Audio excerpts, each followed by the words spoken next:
नमस्कार, ओम शांति। हमारे बहुत ही खूबसूरत प्रोग्राम कवि और उसकी कृति में आप प्यारे प्यारे दर्शकों का पुनः एक बार फिर स्वागत है। चंद खूबसूरत लाइनों से आगाज करते हैं इस प्रोग्राम का कि है कितना दिवस सुहाना आज, वाह, है कितना दिवस सुहाना आज, बज उठे मन में खुशी के साज, क्योंकि आज कवि और कृति में पधारे हैं, रूबरू होंगे जनाब राजेंद्र व्यास कविराज। स्वागत है आपका कविराज, स्वागत है हमारे प्रोग्राम में आपका। बहुत अच्छा। बहुत बहुत अभिवादन, अभिनंदन है आपका। देश और विदेशों के अंतर्राष्ट्रीय सिंगर भाई ओम जी, आपसे मिलके रियली बहुत अच्छा लगा। और आप हिमाचल से आए, मैं राजस्थान भीलवाड़ा से आया हूँ।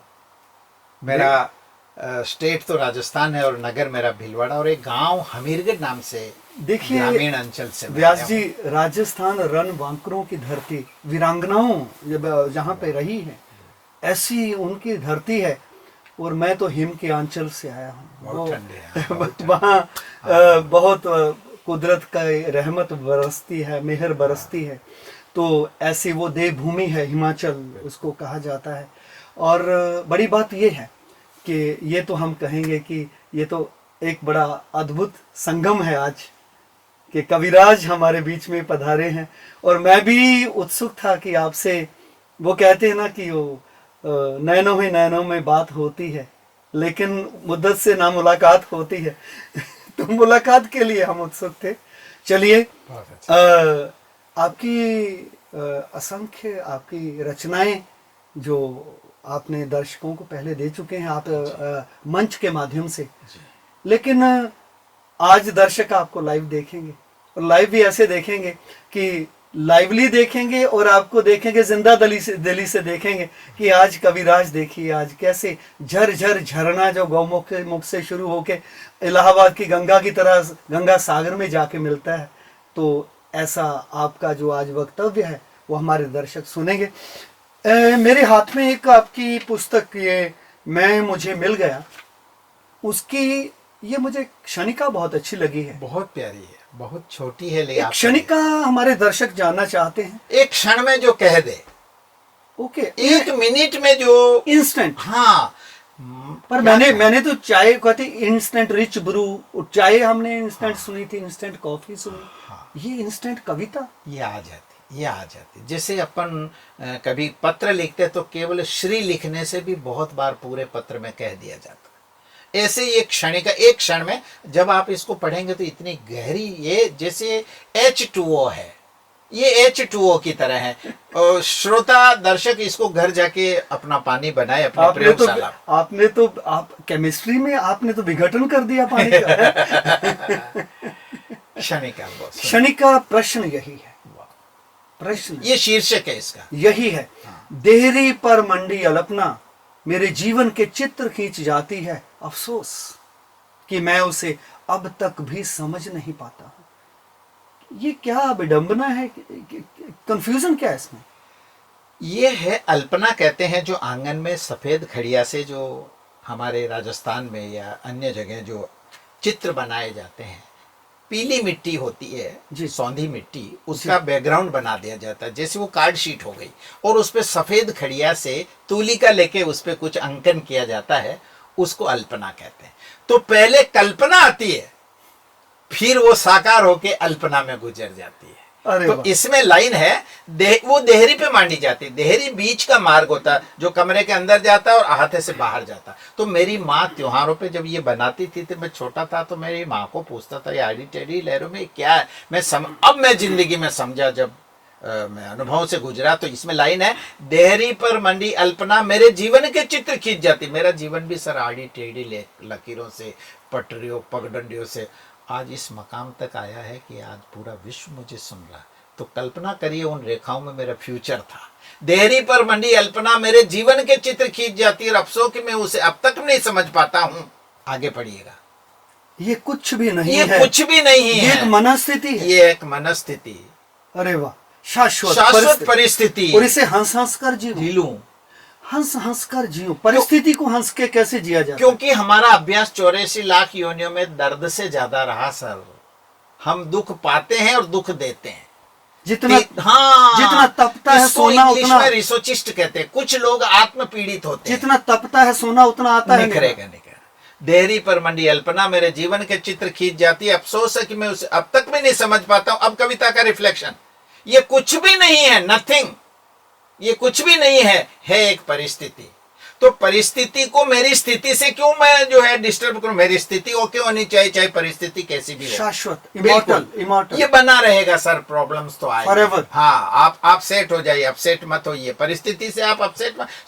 स्वमान की सीट पे बैठा हुआ व्यक्ति, बाबा कहते हैं, कभी डिस्टर्ब नहीं होता। न मैं किसी को डिस्टर्ब करता हूँ। स्वस्थिति शक्तिशाली है तो परिस्थिति भाग जाती है। आप अपनी सीट पे ओके रहिएगा। ड्राइवर जैसे अपनी सीट पर होके, उसको कुछ लेना देना नहीं। उस एक ड्राइवर के भरोसे 70 सवारियां आराम से रात को सोती हुई जाती।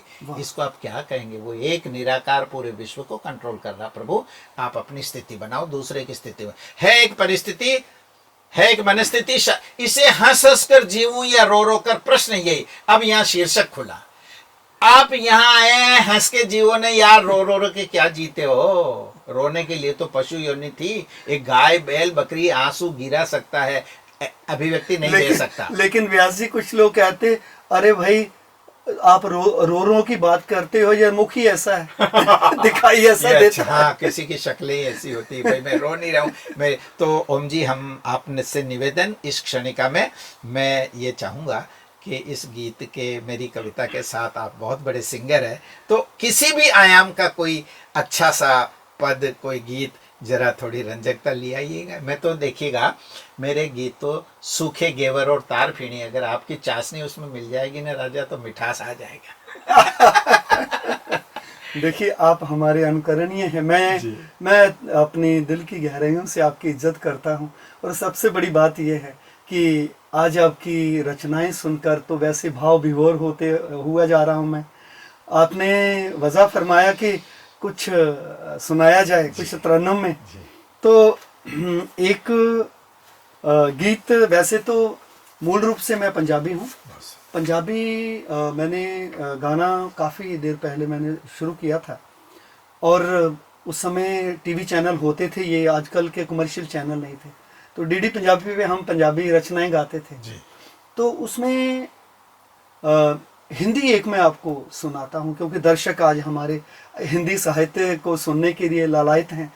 तो पंजाबी सुनाएंगे, हो सकता है किसी को समझ ना आए, लेकिन एक मुझे एक भजन बड़ा प्यारा सा है, उसका मैंने सुना था, कहीं मेरा नहीं है, कोई बात नहीं। लेकिन उसमें भी जो आपने परिस्थितियों की बात की है कि परिस्थितियां इंसान को गिरा नहीं सकती अगर स्व स्थिति मजबूत है। और एक इंसान जो डिटैच रहता है ना, डिटैच जो न्यारा रहता है, प्रभु का प्यारा रहता है, वो कभी घबराता नहीं है। तो उसमें ये कहा, नन्हे कोमल पंख ये तेरे और गगन की ये दूरी। वाह। नन्हे कोमल पंख ये तेरे और गगन की ये दूरी, बैठ गया तो फिर ना होगी तेरी अभिलाषा पूरी। उसका नाम अमर है जग में जिसने संकट झेला रे, चाहे भीड़ बहुत अंबर पर उड़ना तुझे अकेला है। वाह वाह वाह वाह, कमाल है। ओम जी, आपने एक दिल की बात कही यार, हमें उसको मैं अंडरलाइन करूँ। आपने कहा एक भजन है जो मेरा नहीं है, पर आप मुझे बताइएगा, देवकी के हुआ था ना कन्हैया, पाला तो यशोदा ने था ना। इसलिए भाग्य ये मेरा है कि जिसके लबों, मुझे नहीं पता कि ये गीत किसने लिखा किसने, लेकिन इस देवकी के कन्हैया को यार दूध तो आपने पिला के बड़ा किया वो है। तो फिर यशोदा का नंद लाला, वो नंद लाला यशोदा का कहा गया, नंद का नंद के आनंद भयो जय कन्हैया लाल की। ये सही बात आपने कही कि जिसके लबों पे जो गुणगान है वही उसका नाम है, उसी पे हो जाता है। तो व्यास जी, मैं और भी आपको सुनाइए कुछ कि आपके आप एक बड़े बहुत ही प्रखर कवि हैं, और कवियों की भाषा, क्योंकि मैं जो गाता हूँ मेरी भाषा एक जिसको कहते कि एक मध्यम स्तर की हिंदी होती है मेरी। इतनी ज़्यादा क्यों, मेरी हिंदी बैकग्राउंड नहीं है। कोशिश की है हमने कि हिंदी में और अच्छी अच्छी, लेकिन जो हमारे गीत हैं, जहाँ बाबा के गीत जो बने, उनको गुनगुनाने के साथ साथ वो ये हुआ कि जो एक मध्यम वर्ग के, जहाँ जो लोग कम पढ़े लिखे लोग, उनकी भाषा उन तक वो अप्रोच करते हैं वो गीत। लेकिन आपकी भाषा, जिसको कहते हैं ज्ञान को समझने के लिए भी ज्ञान चाहिए। चलिए हम समापन की ओर हैं। जैसे आपने सुना, एक छंद में सुना देता हाँ, हूँ ये आपके प्रश्न का। मैंने इसीलिए एक पत्थर फेंका है, खामोश हाँ, तो समुद्र। तरंगे उठेगी राजा। छोटा कंकर डालोगे तो तरंगे बड़ी ज्यादा। देखिएगा, एक कवि, समाज, राष्ट्र, इनमें वातावरण कैसा है। स्वामी जी, आप परिस्थितियों को, मैंने नहीं कहा आप ऊपर उठिएगा, अब आप देखिएगा। चहु दिश फैली पवन विशैली, पग पग पर अवरोध है। चहु दिश फैली पवन विशैली, पग पग पर अवरोध है। सदी 20वीं पार करी पर मानव भी अबोध है। क्या फिर भी नहीं निराश ये प्रियवर, संगीतज्ञ और कवि, फिर भी नहीं निराश ये कविवर, चलते फिरते तीर्थ है। आप हिमाचल से आए, मैं राजस्थान से आया, हम चलते फिरते तीर्थ है। फिर भी नहीं निराश ये कविवर, चलते फिरते तीर्थ है। प्रेम गंग को लाने वाले कविवर यही भगीरथ है। अवगाहन, ऑडियंस को क्या करना, अवगाहन कर लो अब इसमें यही भावना शेष है। मंगलमय मूर्त यह चेतन हम करते अभिषेक। मैं किसी शिवालय पे तो जाता ही हूँ, पर आप जैसे शिव अगर यहाँ पधारे हैं तो ये व्यास एक गंगाजल लेकर के आपके अभिषेक के लिए तैयार है। आपने मेरा व्यास तो शाश्वत है, व्यास अनादि है, व्यास तो अनादि है, अविनाशी है।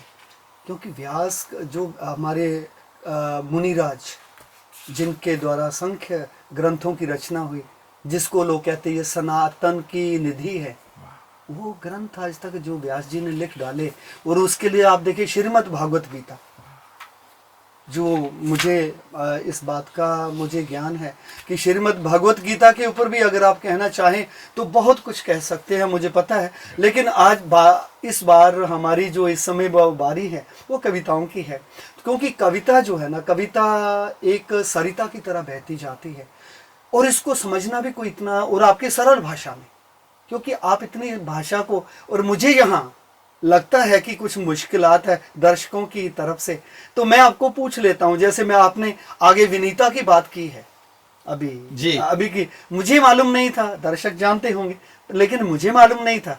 मैंने सोचा कि अभी हम इसे क्यों ना व्यास जी से क्लैरिफाई करें कि इसका अर्थ क्या हो सकता है। भगिनी बहन को कहते हैं विनीता, भगिनी, हाँ, भगिनी बहन को कहते हैं, विनीता पत्नी को युगल। ये हमारे दर्शकों, उनके शब्दकोश में ये इजाफा हो जाएगा इस बात का कि व्यास जी के द्वारा जो अभी शब्दों का जो, जिसको कहेंगे लोकार्पण हो रहा है, पर्दा हटता जा रहा है, ये एक अपने आप में एक मिसाल है। तो व्यास जी, हम उस पे जैसे नदी मुहाना बना के सागर में गिरती है, इस एपिसोड का समापन है, और मैं चाहूंगा इसकी समाप्ति आप करें, इसलिए आपके सम्मान में।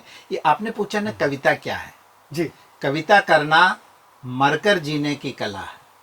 कविता क्या है? कविता करना हंसी खेल नहीं है सर, कविता करना मरकर जीने की कला है, या यूं कहिए जख्म खा के नमक की खान से गुजरना। वाह, बड़ी क्या विपदाओं से निकले हम। वाह, वियोगी होगा पहला कवि, आह से उपजा होगा गान। वाल्मीकि ने क्रौंच पक्षी को देखा, घायल को, वहां से गीत शुरू हुआ। दिल की पीड़ा, दिल की वेदना, वही आती है। तो मैं आपको समापन की ओर ले जाने के लिए, कविता क्या है? जोकरी कविता नहीं है। आजकल मंचों पर थोड़ा फूहड़ हास्य आ रहा है, नहीं, बहुत वल्गैरिटी बहुत होगी सी, लेकिन आने दो, ये इनका रोल है। हम गीत लेके भी तो आ रहे हैं यार राजा। देखिए, बादलों की गड़गड़ाहट में बिजली कभी चमकती है। 8 हास्य के कवियों में हम 2 गीतकार होते हैं। लोग सुबह हमारे गीत गुनगुनाते हैं, चुटकले नहीं सुनाते हैं। तो देखिएगा, जो लेकिन मैं आपको रोक रहा हूं कि अभी बादल बेशक गरज जाएं और बिजली अपना चमत्कार दिखाए, बरसेंगे बाद में, क्योंकि समय इशारा दे रहा है कि आपकी कविता का बादल हम बाद में बरसाएंगे, और लोगों को, हमारे दर्शकों को बखूबी आप अपने शब्दों से हर्षाएंगे। तो क्यों ना इसे अभी विराम देते हैं। आप हमारे प्रोग्राम में आए, इसके लिए आपका कोटि कोटि धन्यवाद। नमस्कार। एक अंतिम बात मैं कह दूं जी। कि जैसे प्रकृति में बारिश को चालू करने और रोकने का रिमोट इंद्र के पास होता है, ऐसे व्यास जी की इस फुहार को रोकने का जो रिमोट आपके पास है, मैं धन्यवाद चाहूंगा। आप जैसे समापन किए, जब कहते हैं मैं स्टार्ट हो जाता हूं, आप इशारा करते मैं रुक जाता हूं। इसी के साथ आपको पुनः प्रणाम। धन्यवाद, धन्यवाद।